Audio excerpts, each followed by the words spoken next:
Ready to ditch those duplicate stickers and finally complete your Monopoly Go sticker albums? Let's dive into a super simple guide on how to trade stickers and get those rewards, step by step.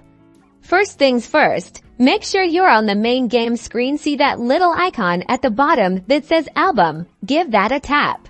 This is your sticker album. Now, find the sticker set you're trying to complete. Notice any missing stickers.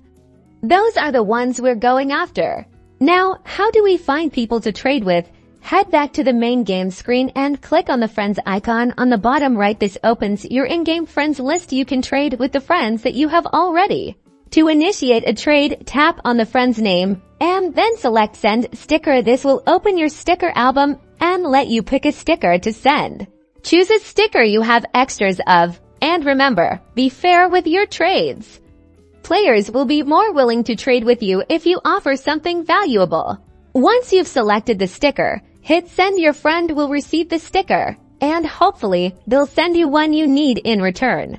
Pro tip: join Monopoly Go trading groups on Facebook, Discord, or Reddit. This is a great place to find specific stickers you need and make coordinated trades. That's all there is to it. Start trading, complete those albums, and reap the awesome rewards. Good luck!